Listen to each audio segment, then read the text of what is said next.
Welcome into sportsbookreview.com. I'm Gary. I'm Chris. And this is the College Football Show, number 19 for 2021.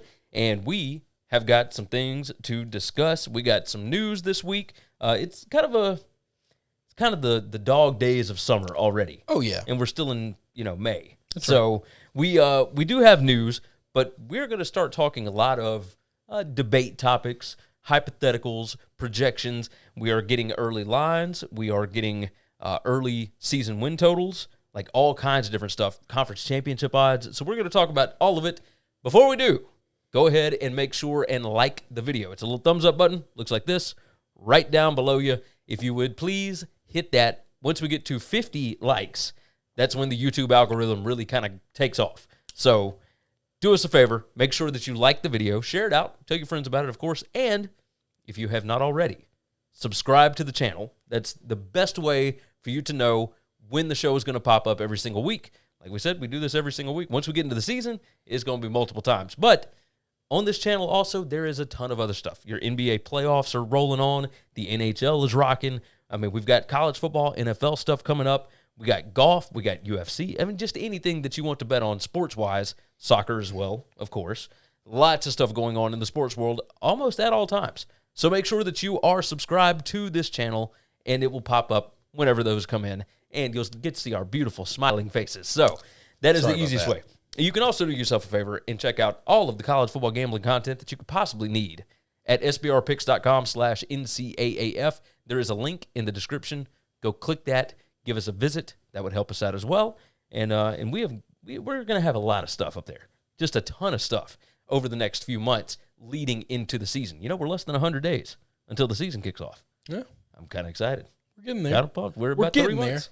We are certainly getting there. If you have questions, if you want to jump into the chat or the comment section, easiest way to do it, of course. If you are old school and you don't have a YouTube account, but you're still watching anyway, you can reach out to us on Twitter. I am at GaryWCE. I'm at Chris B. Giannini. And if you are really, really old school and you ain't got Twitter and you ain't got YouTube, you can always email us. Basically, anybody can do it. My father is 63 years old, and he knows how to email. So you can email us. I'm Gary at winningcureseverything.com. And I'm Chris at winningcureseverything.com. Let's dive into the show. First topic, the Power 5 conferences have released their revenue shares for 2019-2020. And you and I have had many a discussion about TV contracts and how much each school pulls out and what the difference is and blah, blah, blah, blah. USA's Steve Berkowitz revealed all of the conference revenues for 2020. So that's 2019 through 2020, et cetera. The Big Ten led all of them, made $40 million more than the SEC. They brought in $768.9 million.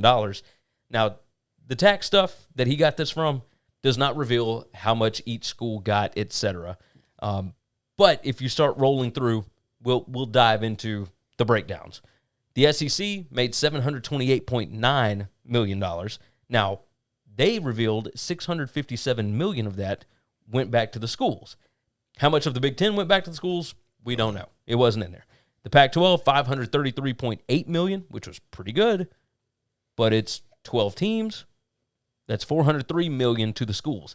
That's a big difference. Yep. Where the SEC kept like 60, 70 million, the Pac-12 had to keep $130 million for running their conference. That's the conference network and all the other stuff, paying off their the commissioner, et cetera, et cetera. So that's kind of a big number. I agree. I mean, just a massive, massive number. And they were already almost $200 million behind the SEC. Yeah. So the ACC, $496.7 million, and the Big 12, $409.2 million. But the Big 12 only has 10 teams, so there's a difference. I was about to say, that gets spread out over less. I mean, the SEC's got 14 teams. You are correct. 4 teams less. It's nice. You have got that right. The Pac-12 only has 12 teams. The ACC has 14 as well. The ACC, they did set a record with this. Their ACC network improved the TV revenue from $288 million to $332 million. But hang on now. That somewhere in there's got to be Notre Dame's money.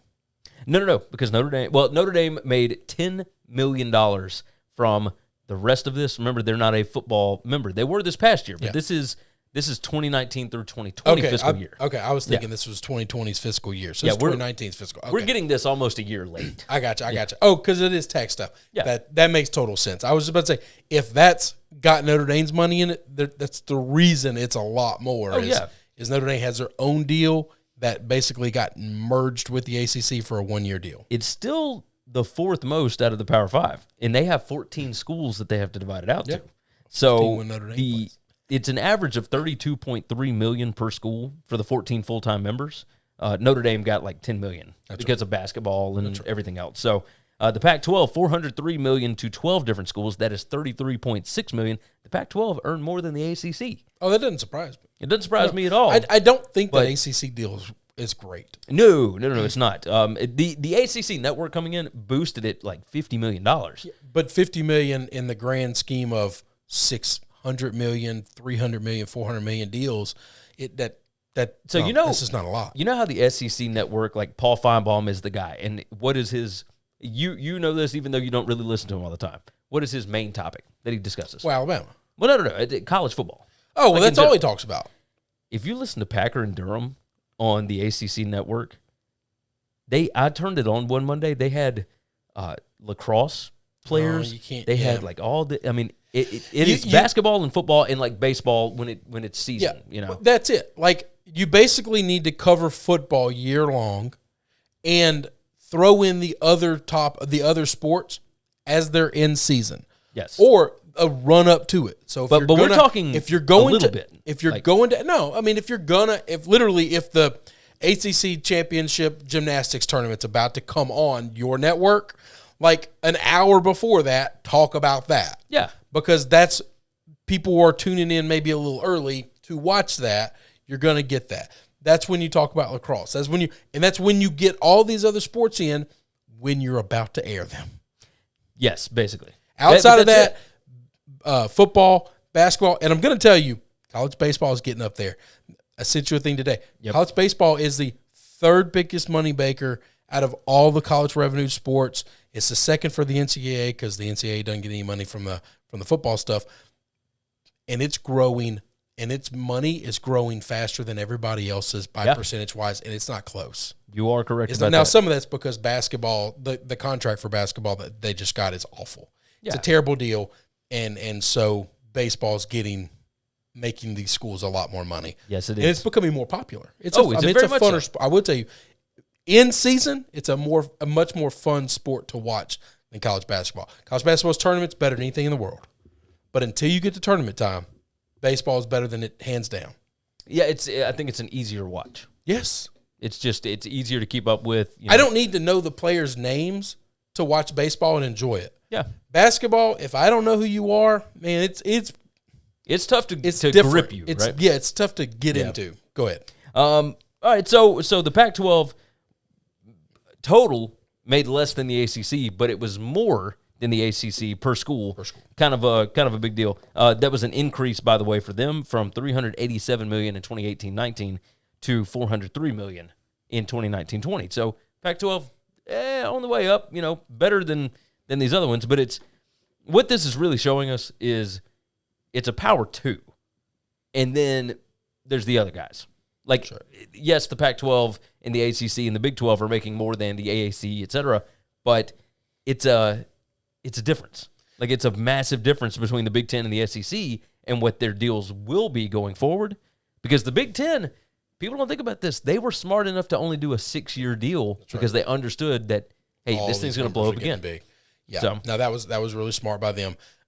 It's interesting you brought the American in, the AAC. They're making so much less than all of these other conferences. That's not the Big Ten and the SEC. And they are right there with them in competitiveness. If you told me this conference is making $300 million more, $400 million more than this other conference, those bigger conferences should be blowing them out. Like, it shouldn't be close. And the fact that you might argue that the Big 12 is better than the American, but at least the fact that it's a debate tells you we have a problem. Oh, very much so. All right, so for example, 2018-2019, the AAC received $73.2 million. Theirs for this year has not been announced, but $73 million for 12 schools. That ain't good. I mean, 73. The Big 12, which I think the American from top to bottom is better than the Big 12. Yeah. Okay. Oklahoma beats whoever, Cincinnati, USC, Memphis is the best team at the top. Outside of that, man, we got question marks, okay? Yeah. All right. With that being said, you're talking about $400 million, less than $100 million. $300 million difference in revenue, in income being brought in. This margin should not be close. Nope. It should not be this close. It should not be debatable at all. It is quite ridiculous. Quite ridiculous when you really think about it. So, all right, we'll move off of that, and let's chat for a minute about the opening of the 2022 season. Not going to spend long on this, but Northwestern and Nebraska will open the season in Ireland in 2022. This is going to be part of the Aer Lingus College Football Classic on August 27th, 2022 at Aviva Stadium in Dublin, Ireland. Pretty awesome thing. Northwestern, first game ever outside the U.S. It's the first game out of 5 in a series over there. Wildcats are going to be the home team, so you get to see Northwestern in their purple and whatnot. This is interesting to me. Like, we were supposed to have Nebraska and Illinois. Do you have any idea what the tie is between Nebraska and Ireland? Like, why are they going Nebraska, like, back-to-back? I don't know, and I find it really interesting that Why is the Big Ten sending some of their games over to... I can't find a story behind it. So, I'm going to tell you why the Big Ten is sending Nebraska. Well... I think it has a lot to do with the FU to Nebraska, okay? Yeah. That's what I think it has a lot to do with. I think Nebraska has pissed off the brass in the Big Ten office and say, you know what? Get on a plane, get your ass out of the country. Just get the hell out of the country. Yeah. Get out. We don't want to see you. We don't want to hear you. Let your fans go there. Ireland, you take them. It's intriguing. I think the relationship between Nebraska and the Big Ten front office is not good. No, it has definitely. Which is why I think Nebraska is getting picked for this. It's taken because I don't think Nebraska fans. Look, this is very stereotypical. It's very inappropriate. I don't think like there are a lot of Irish in Nebraska. I don't think so. I might be wrong. It just doesn't sit me like New York or Boston or no. This could be this could be because it is like a traditional college football power. Like that might have something to do with it. So but they think people in Ireland just like remember the TV shows like college football from the 90s? Do you remember a few years ago? There might not be people over there that were alive and have ever seen Nebraska have a winning record. That's entirely true. That's a gross exaggeration, the winning record. But to actually be really good. No, you're right about that. You remember the game in Australia a few years ago, Stanford and Rice, and it was packed. Yeah. Now that's 2 private schools. That's a a pay-for-win game for Rice. To get Stanford, a check. Well, Stanford's paying somebody to kick the crap out of. Well, but that wasn't from Stanford. It was a neutral site. Like it was. I understand they're both getting a lot of money. So Stanford gets the pay-for-win without having to write a check. That's true. Like I kind of get. I don't really understand some of this. If we're trying to grow the sport of football, they need to be working in cohesion with the NFL and have a plan to say we're growing it in this area. So if y'all send some games over there, we, the league, will, whatever our partners over there, do some things to help offset cost or whatever, because it's in the NFL's best interest to grow the sport in these other countries. So it would make sense in like London, and for example. London and Mexico. Those are the 2 places the NFL has really worked on trying to grow the sport. So I guess Ireland and like London, Scotland, Ireland, like that's all like the size of New England. So it's no big deal. It's but it's probably still, the size of Nebraska. Ireland would have to be offering some. I remember when Notre Dame's gone over there. But that makes sense. That makes perfect sense. I get that. I don't know why we're sending them Nebraska outside of we're not sending Nebraska. Nebraska's the road team in all of these. We're sending a school that we like that we want to represent and we're just making sure they play Nebraska. I think that makes sense. It's weird, though. It's definitely a weird if you series. Well, I guess we're getting to a point where all of these big schools are playing neutral site games. So I was about to say, but Northwestern's losing a home game now. But I guess so many teams are playing neutral site games, it doesn't matter. Yeah, but it's a conference game. That's the weird part. You're right, because all those other neutral site games are not. So they are home. They are losing a home conference. And for a team like Northwestern, you're not really hurting them. I love Northwestern. I think it's one of the most beautiful campuses I've ever been on. They don't have a home field advantage. No, Ryan Field is beautiful. We love it there, but it's not an advantage. It's not an advantage. So that okay. If I'm Northwestern, you're like, we'll go. We'll go. Probably so, especially we Nebraska. Might have more Northwestern fans there than Nebraska fans. And that wouldn't be the case at home. That would not be the case at home. You got that right.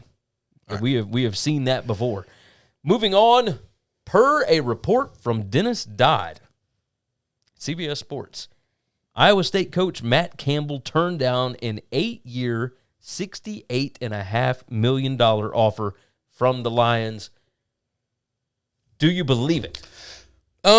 I do. I don't know about the money, because that's a lot of that's a lot of money. It's less than $10 million a year. And but it's still crazy money. It's over 8.5. It's a lot of money.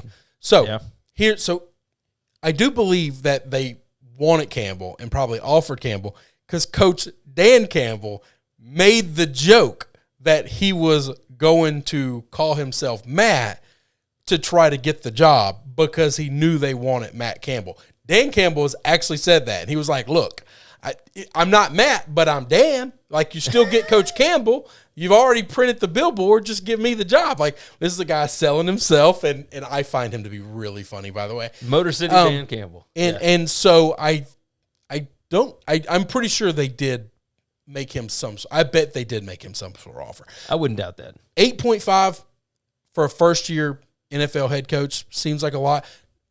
The Panthers threw that kind of money at Matt Rule. The difference is ownership. The Panthers have a new owner with rich pockets, and he believes in paying for coaching. He believes in paying for things that aren't salary capped. No, he's wants to win. He's going to have the highest coaching and analytical budget out of anybody in the league. The Lions have never done that, and the fact that they would have done that now, while I'm not saying Matt's not worth it, the money, I don't know that I believe. It's a little strange. But I 100% believe he did get the offer because I think Dan Campbell knew you're our second choice. I will say I think somebody in that Lions front office let him know you're our second choice. But instead of getting all upset and in his feelings, he's a football guy. He made a bunch of jokes about it, which I really appreciate a lot. Yes. Don't get your feelings hurt. Go to work. You got the job. Go to work, and why are you upset? Well, you don't have to have a chip on your shoulder. Just be funny. Just take it. Yeah. And now you're a head football coach in the NFL. That's right. You're a head football coach, and he's not. So there you go. All right, moving on to the next topic. I am curious about this. Ole Miss. Now I don't even think we brought it up on the show when it happened. A week after, Ole Miss is expected to hire Jake Thornton as their new offensive line coach. Typically not something that we would really discuss, other than Ole Miss's offensive line was pretty killer last year, and they bring a bunch of dudes back. Lane Kiffin fired their offensive line coach, Randy Clements, 3 days after the spring game. This is the quote from him. After meeting with Coach Clements, it was determined that it's in the best interest of both sides to part ways. There has been no stories, no nothing about extracurricular activity or, hey, you got caught doing this or nothing. It was just a clashing of, like, you remember Pruitt did this with Tennessee last year, the defensive line coach, he fired him in the middle of the Kentucky game. Yeah. Defensive line wasn't a problem last year, for Tennessee. Offensive line has not been a problem. So Thornton was a GA at Alabama during the 2017 National Championship season. That was not a Kiffin thing, so there's no real super tie here. But he is working. He worked at the offensive line position as a GA under now Georgia Tech offensive line coach Brent Key. He's been at Tennessee Tech, and he was at Gardner-Webb last year. I kind of like the idea of some of these position guys, some of these offensive coordinators, some of these guys at the smaller level being brought up in a position like this to FBS football. I'm not against that. I can't speak anything. It's an offensive line hire, man. Yeah. I mean, who knows what it's going to be like? Care. He may end up looking really good because the offensive line was already pretty good. But I will tell you that if the offensive line doesn't look good, Lane's going to have to answer that. Oh, big time. And I'm sure there are people down there at Oxford that know why that firing happened. We don't know. I'll tell you this, though. That speaks big of Lane, because Lane from 10 years ago, 15 years ago, we would absolutely know what happened. Oh, yes. Because they had leaks everywhere. The fact that we don't – something happened. This was not a two adults went into a room, we sat down, and then we realized, oh, it's not in the best interest of the school for you to be here. No. That's bullshit you tell a reporter. Yes. Okay? We would know 10 years ago, Lane Kiffin, what happened. Yeah. We don't today. I think that speaks big of Lane. I think really so do. As well. Now, I'm always going to be in defense of Lane because I like Lane. Well, yes. And I do think he has grown a lot. Immensely. He's more mature now. He's such – that's an understatement, though. Yeah. I mean, that's an understatement. He's just a different guy now, and I want to see him succeed, and I want to see him be good. I do think something happened, though, and if this is just a pissing contest between two guys, this could be a struggle that Lane's going to have holding on to coaches. Yes, you are correct about that. The offensive line was very not. They were not just not the problem. No, they were very important to the success. Really good. Yeah, they were really good last year. Moving on from that, early game of the year lines have been announced. Multiple books out there. Now, there are a bunch that don't have them yet, but there are a bunch that do. Wanted to talk about a few of them. Now, we're not going to hype in just yet. We'll spend the entire summer discussing lines and previews and season projections and all that kind of mess, right? But it's May. Like, we're getting ready to go into Memorial Day weekend. Like, we'll pump the brakes a little bit. But they have been released. We are a college football show. We're going to bring some of them up. Our Super Bowl, Alabama has already opened a 23.5-point favorite at home over LSU. No. You just want to read that line right there. No, there's multiple. Alabama, I wanted to get your 23.5-point favorite over LSU. I wanted to get your opinion on it because we kind of expected a little bit of a bounce back from LSU this year and a little bit of a drop-off for Alabama. Or, sorry, a bounce back for LSU, drop-off for Alabama. You continue to think that lines matter to what people actually think is going to happen. That's the difference. No, I'm with you. It's analytically, there's a close thing here, right? Because they keep it as close to the quote-unquote analytics as possible. But, yes, I understand that most of the games, they're trying to get an even number on each side. How big do you think the number has to be for people to feel comfortable taking LSU? I mean, I think less than 3 touchdowns would have been totally reasonable. I don't think anybody in the country thinks that. You don't think so? No. It's all about perception. They beat them by like 40 last year. That's all people remember is what did they see last? So nobody cares about – they just seem, Alabama lost all these guys. Well, they'll just replace them with new guys. They don't care, Gary. It's all better's perception. This could be a one-score game this year. It could be a field goal game. And next year, the opening line is going to be Alabama -3 because it's going to look like what the last game we just saw look like happen. That's what's going to happen. The last time these two teams played, one of them kicked the shit out of the other one. So the line opened real big. All right, so I opened up a few of these other ones. Alabama is a 17.5-point favorite at Auburn. Oklahoma, an 8-point favorite at home over Iowa State.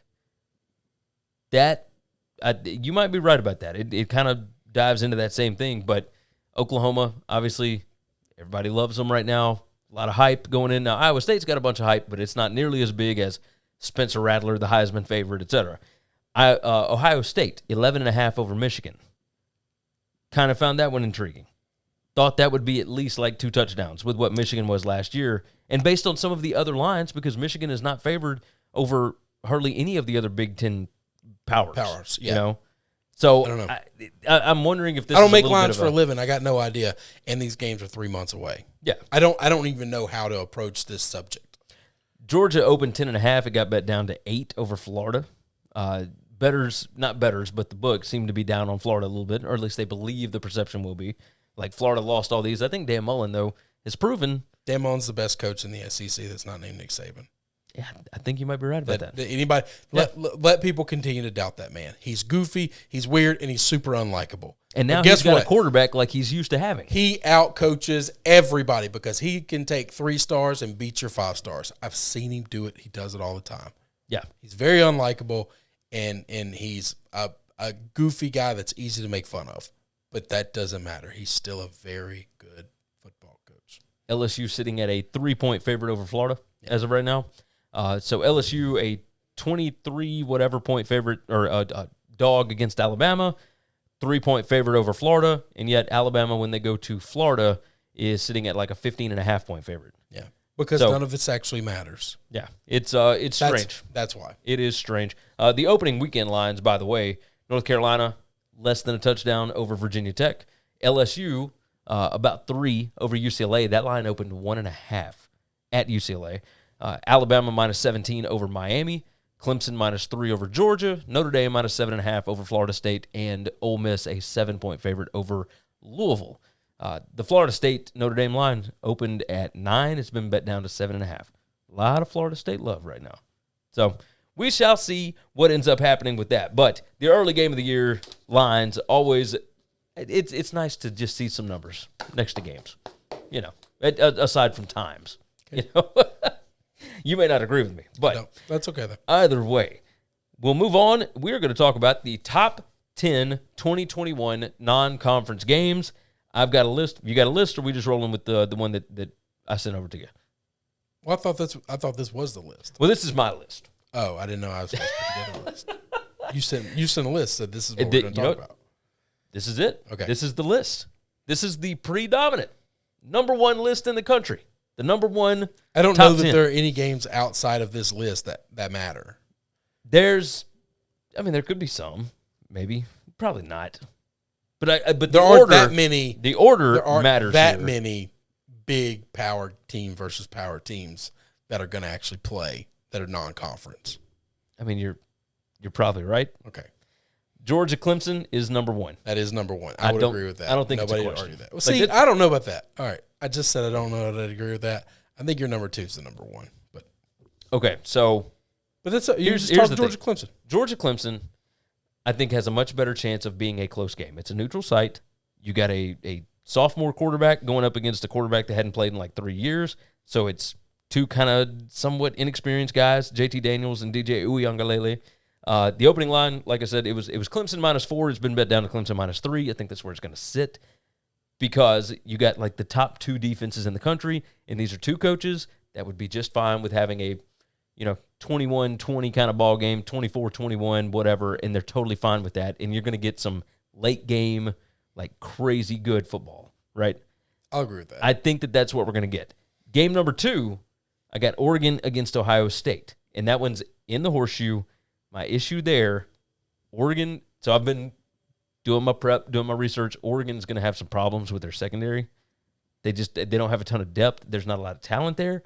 If Ohio State comes out with and I think it's going to be C.J. Stroud, but if they come out with a quarterback that is capable at all, they could run Oregon out of the building. And it's not anything other than Ohio State's got like 6 pros at the wide receiver position. They do. And Oregon lost 3 pros from their secondary. Just from their secondary. Yeah. That's right. And so it's going to be a bit of an issue. So you don't trust your boy Mario to reload? Not at Ohio State that early. Okay. There's also the idea that I understand that they're going to prep for it and whatnot, but it's a 9 a.m. body clock game for Oregon. Okay. And Ohio State's used to playing at noon. So I think that one could be iffy. My only reason for picking that game as a 1 over the other 2, the other one, is I've seen Georgia in quote-unquote big games a lot. We like to shit on Notre Dame, but Georgia ain't fared too well in many of these big games either. No, they beat Notre Dame in the big game, but outside of beating Notre Dame, they've done the exact same thing Notre Dame has done in all of their quote-unquote big game times. At some point in time, we need to stop. We either need to apologize to Notre Dame or we need to put Georgia in that same corner and say, sit there and don't say nothing. Yes. Now, I will say this. You don't get to beat up on Auburn and then pound your chest like you're something special. I feel pretty good about Georgia this year. That's fine. That's fine. You feel that good this year. Yeah. I've watched for 4 years Kirby Smart, and I've watched 4 years Kirby Smart get into a big game situation, and he get destroyed. Yeah. Or not destroyed. He has a monster lead, and Kirby Smarts it up. He just cocks it up. So that's Kirby Smart. Until he wins a big game against a team that's not Notre Dame. I will say this: I think this will have the most NFL players in it, like for sure. But I think it's going to be good football. That's what I think. It's going to be good football. Number 3, Notre Dame and Wisconsin. When Kirby cocks it up, we're going to laugh about you saying that was good football. Okay. All right, you might be right. Notre Dame, Wisconsin is going to be awesome. Wrigley Field game, right? This is Soldier Field. Soldier Field.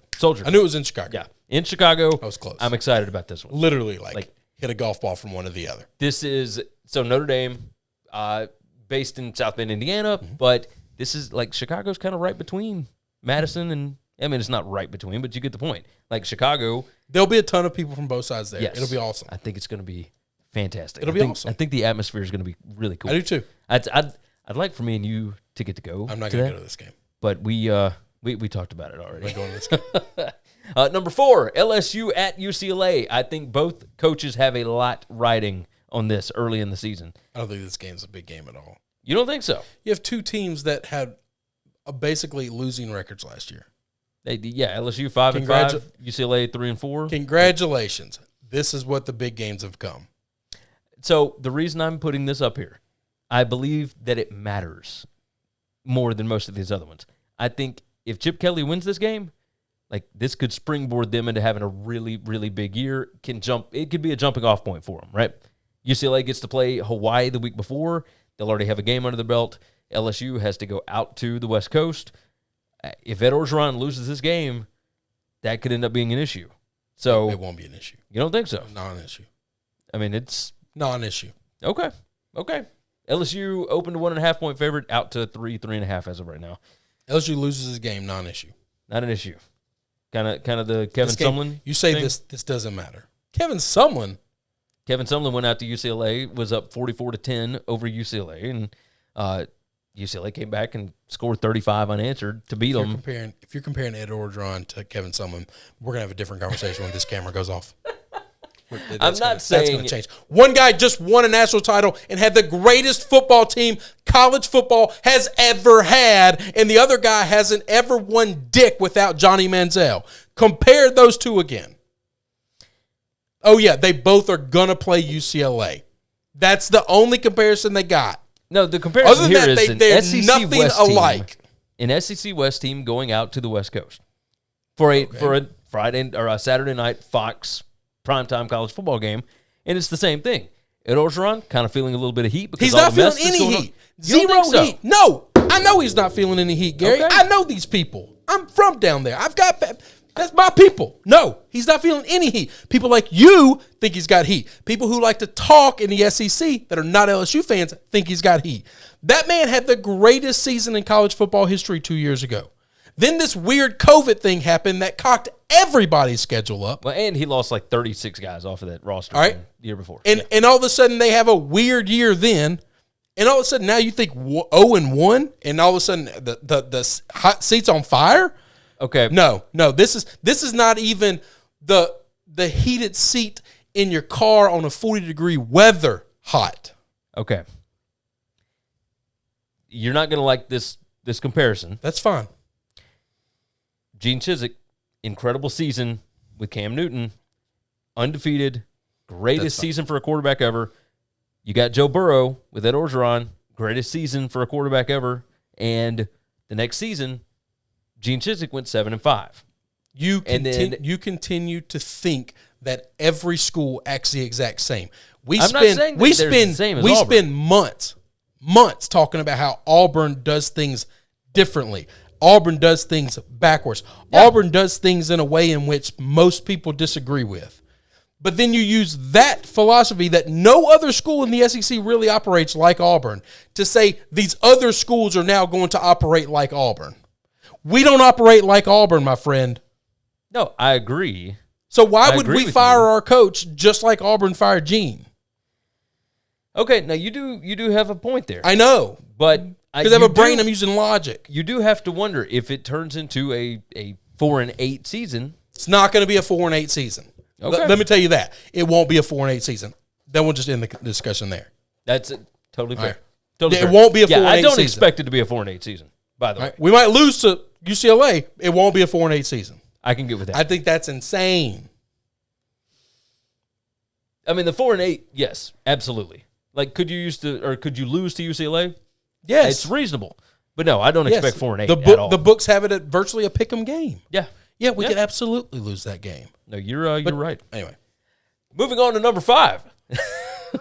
Iowa at Iowa State. This is a great game. We didn't get this last year. It's a great game. This is the what is it? The High Sock? No, Cyhawk. The Cyhawk. The Cyclone and the Hawkeye. Cyhawk Trophy. There it is. God bless America. Iowa at Iowa State. Look, Iowa State opened up a 4.5-point favorite. They've been bet up to a 5.5-point favorite. Matt Campbell has never beat Kirk Ferentz. It might would have happened last year, but don't forget, Iowa finished the season 6-2, and they were putting a beating on some people. And had they not turned the football over against Northwestern, yeah, I mean they could have gone 7-1 last year. Yeah, and this is also an Iowa State team that we need to be real careful of. First game of the season for them last year, Louisiana came in and kind of beat their butt. Yeah, they dominated them physically at the line of scrimmage. Iowa will absolutely be able to do that. Yep. And they ran the ball down their throat, and they didn't turn it over. They caused turnovers. They didn't turn it over. That is exactly how Iowa's going to play, but Iowa's a lot bigger and stronger than Louisiana. Yes, they are. That's what worries me about just looking at these two schools separately on their own and saying, man, what Iowa State's doing is special. Let's make them favorite.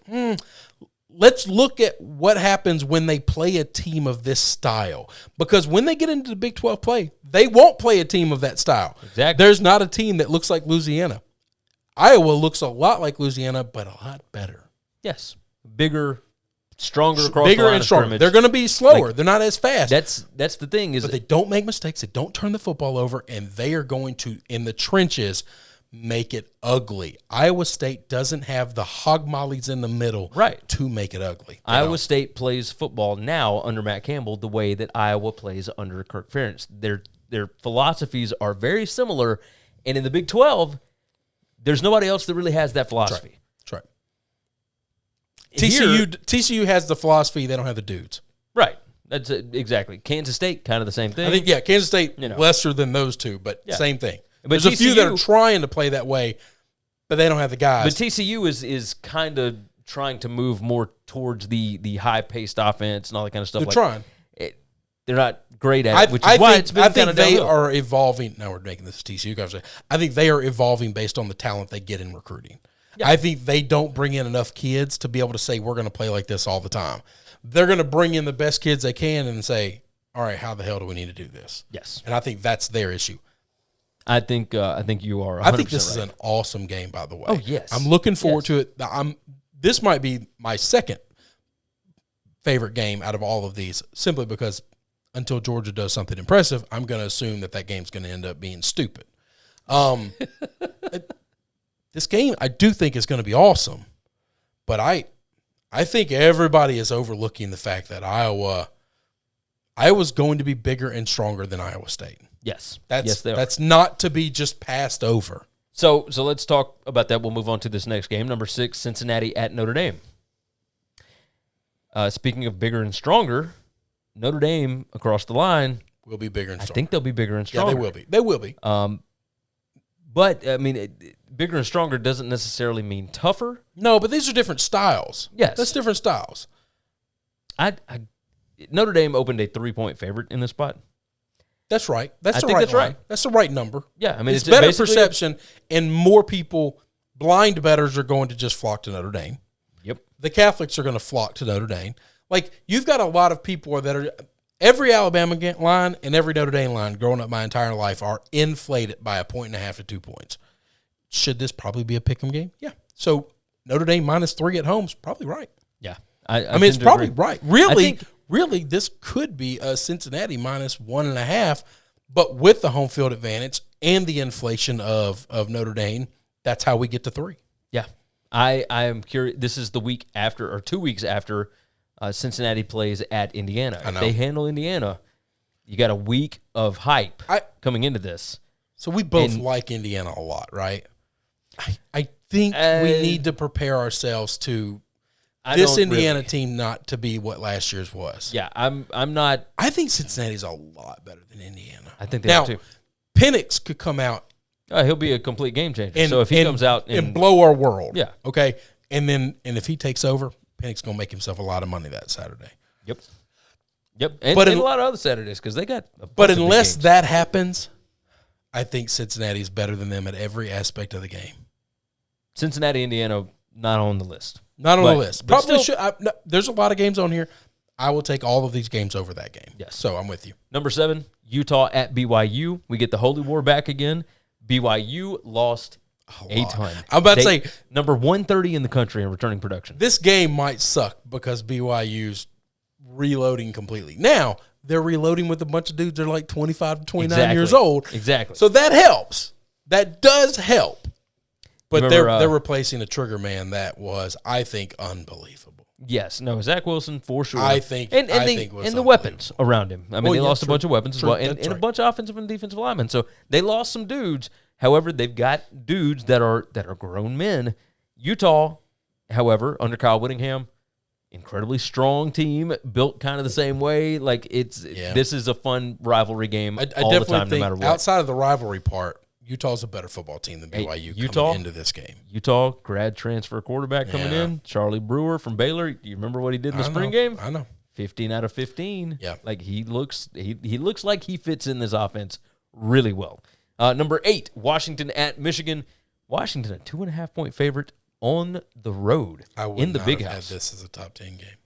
You really? No.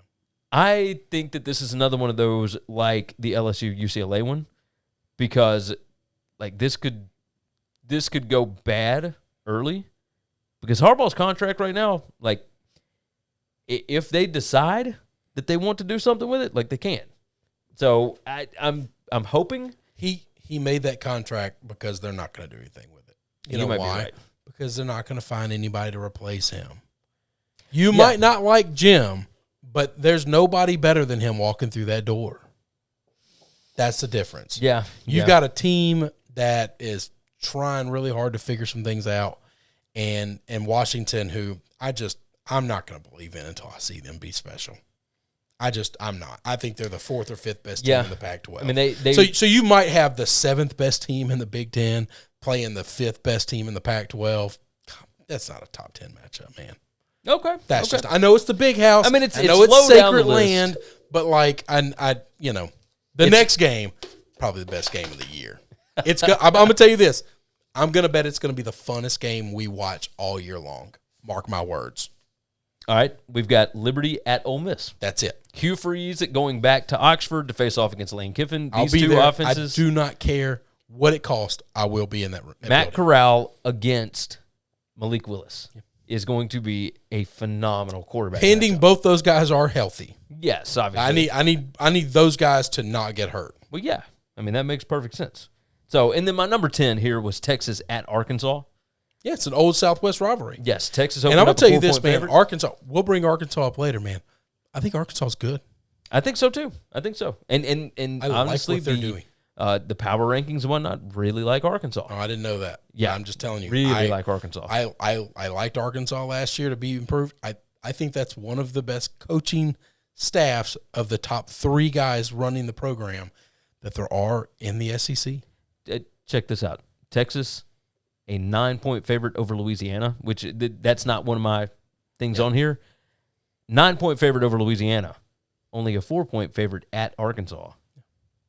That kind of says that Arkansas would be favored over Louisiana on a neutral field. I think they would be. I don't think they would have last year. I do think they would be this year. I like the kid that Arkansas's got playing quarterback. Well, I do too. But I trust the man. Trust the man calling the plays. That's 100%. I mean, right. Kendall Briles. I want him as my OC if I can't have him as my head coach. The Liberty Ole Miss game, I did not pull up a line for it. Were you able to find a line this early? Because that's a G5 independent school against an SEC team. So that line might not be available. No. There have. I mean, it's a ton of different ones. But that one in November, is that right? Let's see. Yes. Oh, crap. I got to make sure I'm going to be. It's like November 6th or November something or other. I want to see if I can find it. And nope, we don't have a line for it yet. I was about to say that one, I was because hopeful. it's a G5, P5 situation, I did not think we would have had a line. Yeah. Oh, that would have been something. But it is Yeah, there's only November one 6th. Ole Miss game that actually has a line right now. Yeah, So, I would have been shocked if this was one of the games that had a line.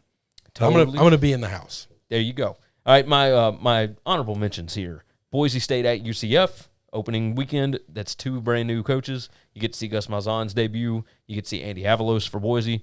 Auburn at Penn State in week 3. Thought about moving it on there. I don't know that Auburn's going to be very good. Yeah, this year. I'm worried. There's a world where Auburn will be fine, and there's also a world where they could be really bad. take a nosedive for a little bit to get better. And Penn State, of course, last year not great, and they open up with Wisconsin. If they open up with a loss, like this game's going to lose a lot of luster. It'll be a good laundry game. That's right. It'll be a good uniform game. Alabama against Miami in Atlanta, uniform game. Yeah, Miami has the hosses to be able to pull this upset. I need to see Miami actually. Miami is in the big same games, realm as it's Georgia always, right now. Always. They've been in big games before, and I've gotten excited about them, and then I show up to watch, and they just disappear. I can't do it, man. Yeah, no, I understand. Show me you belong. Virginia Tech at West Virginia. This will be a fun game. I think so as well. I do think this will be a fun game. It's not a top 10 matchup. Yeah. A large portion of the country won't care, but this will be a fun game. And then my other honorable mention, Louisiana at Texas. I think Louisiana can win that game. No, I'm with you on that. I mean, this is kind of what Texas does early in the season, right? Well, this is what Louisiana does too. Yeah. They go into the Big 12 early in the season. They take your money and they whoop your ass. Yeah. I mean, and I think Louisiana They're going to take the check and they're going to leave you. Louisiana hurt. is better and has the same quality players as what Maryland had. Louisiana's really good. Yes, I think so. They're really good. I think you are correct about that. We'll close out the show with some very quick stuff. The conference championship odds came out, and we're going to roll through each conference. I'll kind of give you the favorites here. I don't like any of these odds to place a wager on for any of the conferences, by the way. One I love. The rest of them I don't like at all. So the Big 12. Okay. Oklahoma minus 150 is the favorite. Yeah. Texas plus 300 is second there. Yeah, but that's only because it's Texas. It's perception. That's better perception. Iowa State plus 350. Yeah, that's still not enough. I don't think it is either. That's not enough. Because now, plus 350, why don't you just bet the money line Iowa State against Oklahoma twice? And you're going to get way bigger than plus 350. Yes. I guarantee you'll get way bigger than plus 350 just betting the money line on Iowa State, the Iowa State-Oklahoma game twice. Yep, I tend to agree. Because you gotta win both those games to win this thing. The Big Ten, Ohio State minus 165. Yeah, ain't no way touching that. Listen to these other ones, though. So this one I would play. Wisconsin plus 800. That's the one. That's the only one I would put a nickel on. I wouldn't put a lot on. If Graham Mertz is healthy and is everything that everybody's thought he might be. I think we'll know by week 3, is this going to be a special Wisconsin team or not? I think we'll know by week 1. But even now, but I need to see some consistency. I can't just have you win a big game against Penn State. You need to see more. I need to see you win 3 games and look good doing it. That still doesn't mean you can beat Ohio State. Now you're probably so right. That's the difference. Is even if you look great and do everything I expect, you're still not going to be favored against Ohio State. That's true. Michigan and Penn State both plus 900. Michigan is a joke here. This is laundry only. Yes, absolutely. Now, we'll tell you who I like here a little bit. Iowa. I do like Iowa plus 1,100. So when I said that I was wrong, when I saw Wisconsin, when I saw Iowa's, those are the only 2 I'd put a nickel on. I don't think they'll come in. No. But no. They're the only 2 I would bet. I mean, honestly, your best chance of making money is probably Ohio State minus 165. I'm not touching that. I'm not doing that. Anything less than 200 for them is valuable. So I understand that. I'm just not. I'm morally opposed to that. Pac-12, Oregon plus 225, USC plus 275, Washington plus 375, and Arizona State plus 450. Check, please. Yep. That's where you get your money. Utah, by the way, plus 1,000. Herm is going to take this thing this year. You might be right about that. I'm so excited. I can't. Doesn't this seem like the kind of team with Utah? It's everything you want from a Herm Edwards football team. Well, yes, 100% They're bringing back a ton of dudes. They got maybe the best quarterback in the in the conference. Yeah. His coaching staff, not just him, is one of the best coaching staffs if not the best coaching staff in the country. So you've got experience, you've got elite level talent, and you've got unbelievable coaching from a dude that's getting the fourth best odds in the conference. And guess what? There's no bully in the conference. There is no Alabama. There is no Clemson. There is no Ohio State that you've got to get over that hurdle, or Oklahoma that you've got to get over that hurdle. USC ain't scaring nobody. No. Oregon's not scaring anybody. No, you're 100% right about that. Oh, I love it. Right. I love it so much. I'm so excited about Herm Utah seems like one of those teams that, like, there's no hype around them. Yeah, and they bring in Charlie Brewer. I was about to say the Charlie Brewer move makes that interesting to me. Yes. Still love Herm though. Yes. I can't bet two horses. It's not enough good. The odds are too bad. You can't pick a bunch of these guys. You just piss your money away. Yeah. You got to pick one. You got to ride with her. Got to ride with her. The SEC, Alabama minus 140, Georgia plus 250, A&M plus 900, and then LSU and Florida both plus 1,200. So the gambler in me would want to take A&M in the 900. I'm going into the SEC with a true freshman quarterback. I ain't doing that. I mean, if you want to pick A&M to win the conference, they're plus 900 to win the conference. I think their division odds will be about. If they win the division, they win in the conference, Gary. Well, I mean, they still have to play Georgia Florida, or Florida, and I think they can beat. If they can beat Alabama, they're beating those two guys. That's what I was going to say. Instead of betting plus 900, you just bet the money line. Bet the money line on the Alabama game. It's like a 13-point spread right now. I've been telling people this forever, though. Yeah. Just don't. I like to play team totals, but I never bet year-long. The only year-long bets I ever make are team totals. Yeah. That's it. Because all of these odds are bad. If you like Ohio State, by the way, just bet Ohio State's money line, which is going to be bad in every conference game. And you're going to come out way better than minus 165. Yes. Yes, way you are. Better. Last one here, the ACC, Clemson. Can anybody win it? Don't give me the North Carolina. Can North Carolina beat Clemson? Yes. They didn't have to play them last year. Wow. And you said that way more. I literally, you had confidence in your eyes, and I thought this is a no, and we're gonna be able to move on. You said confidence in your eyes, and you said yes. We have an inexperienced Clemson offense. Okay. We do.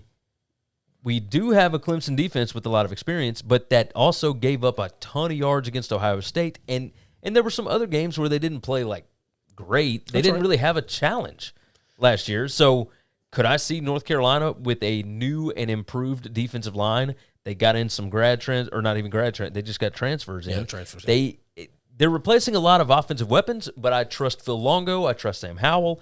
I trust that bunch to be able to score points.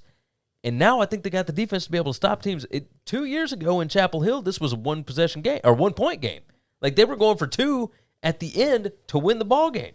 Like, do I think Mac Brown could outcoach Dabo Swinney? Well, yeah. So, all right. So, get into the coaching. There's no coach in the country at a position at a coordinator spot better than Brett Venables. Okay, that hurts me to say, but it's the truth. Yeah. Is Clemson's OC anything special, or is he just working with elite talent all the time? Tony Elliott, I mean, I know he's been up for a lot of head coaching jobs, but, man, Chad Moore's got a lot of head coaching jobs. He wasn't very good. Like, there's a lot of dudes that come from this that just they get baked in talent. Brett is different. Brent is different. Sorry. I apologize. He's different. That guy really is a bona fide genius. Well, yeah, but he was god before he came in there. That's right. Jeff Scott and Tony Elliott were the two, like, they were co-offensive coordinators, and then Jeff Scott got the head coaching job at South Florida. But now Tony Elliott, like, his name was up for the Tennessee job. He was up for Auburn. I know he's up for a bunch of jobs. But how could, like, he got to coach Trevor Lawrence? And that's so his 1 year as just the sole offensive coordinator was with Trevor Lawrence, and they were good. That was the worst offense they've had for 3 years. Yeah, it really was. So, but how much of that was like, we're not challenged, we're just going through the motions so we get the hang playoffs? on, no. That's 100% coaching. No, you agreed. don't get to put that on the kids. No, I understand. That's Mr. I'm here to fire him up, Dabo. That's Mr. Rah-Rah himself, okay? So, and again, it was a COVID year. Like, how much do you take from? That's right. Now, I have given everybody a pass on the COVID thing. If you had a disappointing year last year, I'm not judging anybody for that. Yeah. My team did it, but I was blanket across the board even before my team. I said, if anybody looks great this year, there's nothing you can do to be crowned the greatest team of all time. There's nothing you can do this year to be crowned the worst team of all time. Everybody gets some weird pass for their flaws, and we're going to tamper down expectations for the excitements. Which is why it didn't make a lot of sense to have as many coaching changes as we had. I know. Remember we talked before the season started, I told you that there might not be any? Yeah, no, we talked about that. How ridiculous was that? And then week 1, Southern Miss is like, you're out of here, man. Yeah. It was nuts. And it wasn't even that. It was like the Will Muschamp when, like, at the beginning of November. Like, basically 7 weeks. We knew before then he was going to get fired. Well, yeah. It was just a matter of time. But and that all has to do with the school president and all the stuff going on, and who has now resigned, by the way. No, I was wrong. I was wrong. Yeah. But I thought these schools were going to be hurting for money. But then, see, we talked earlier before the show started, or it did in like the first part of the show, how much money these guys are getting. All this money these schools are getting, they're just going to piss it away on coaches. That's all they're going to do. Yeah. Well, I mean, it's coaches are just going to get rich. It's not coming from the athletic departments. Like South Carolina, the school did not pay. But all of them, I understand that. But all of the money that came in that went to that went to Gus, that could have went to the girls volleyball program. No, it absolutely could have. But it ain't. It's going to fire Gus. You can't force these old men to spend their money on stuff that they don't want to spend it on. You know. If they feel like where the school, a proper athletic director would just take the money and say thanks and then show them the door and then spend it on whatever the hell the school needed. Well, unless the athletic director is you say a proper one. Like a proper one. Proper one. Not a puppet. Not one South with Carolina. His hand 9 inches up his ass. South Carolina is Ray Tanner. No. He's one of the good old boys along with that bunch. So, it is what it is. All right, that is enough about that. Let's get out of here. You guys have been fantastic. There's nothing else we need to hit on that, right? No. That works. You guys are great. Jump into the comments. Let us know what you think about the conference odds, where you think we're right, where you think we're wrong, et cetera, et cetera. We would love to hear your opinion. The early game of the year lines, the top 10 non-conference games. You tell us what you think all of this stuff should be. We want to hear from you. You can also reach out to us on Twitter. I am at Gary WCE. I'm at Crispy Giannini. And you can always go over to sbrpicks.com/NCAAF. Like the video, subscribe, share out the show, all that good stuff. Tell your friends about it. That's the best way. Like word of mouth. That's the easiest marketing. And this is free for you. We don't ask for a whole lot. Just tell somebody about it. That would certainly help. With nothing else on the docket, right? We're good? That makes sense. All right. For sportsbookreview.com, I'm Gary. I'm Chris. And we will see you again next week.